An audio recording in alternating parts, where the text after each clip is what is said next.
A day in my life tayo mga Chiki Loves at sa mga beshi kong expired. Breakfast muna tayo mga Chiki Loves at beshi kong expired. Aga nga pala kami nagising kasi pupunta lang naman kami sa venue na magiging kasal ng aking kapatid. At meron silang photoshoot at shooting. So sasamahan ko sila mga Chiki Loves at sa mga beshi kong expired. Hi, morning, anyong! Siyempre, kumustahan, chikahan. While looking at the beautiful sceneries, ang ganda talaga dito. Sariwa pa ang hangin, parang kasing sariwa ako, char-char. Maya-maya lang nakarating na kami sa location. Queen Aurora's Garden. Queen Aurora's Garden. Oh, sino ka dyan? Tatawag lang ako. Charot. So, ito yung inyong magiging venue, no? Yeah. Yes, ayan.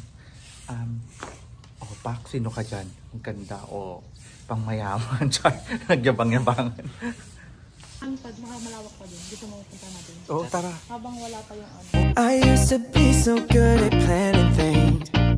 Ito kuya, pinaparent din. So ito, kapresyo lang siya nun. Oo. So, hindi namin ito pinili ni Jojo kasi parang maliit lang siya. Kay hain to, diba? Kaya daw pangalan Queen Aurora, yung nanay niya. Yung So lahat ng nakikita nyo pag mamay-ari namin, isa ako sa mga queen consort ni hain. Char lang. Walang tubig po. Walang tubig. Pero pag Sabado din ko daw pero. Kaya Sabado din. Ay, ang ganda, kita yung ano. I used to be so good at planning things. Magmaganda kayo. Since I met you, I threw my plans away. Ang ganda, Coffee at night and 10 a.m. champagne. Ang venue na kasal. We can spend a week in London or LA.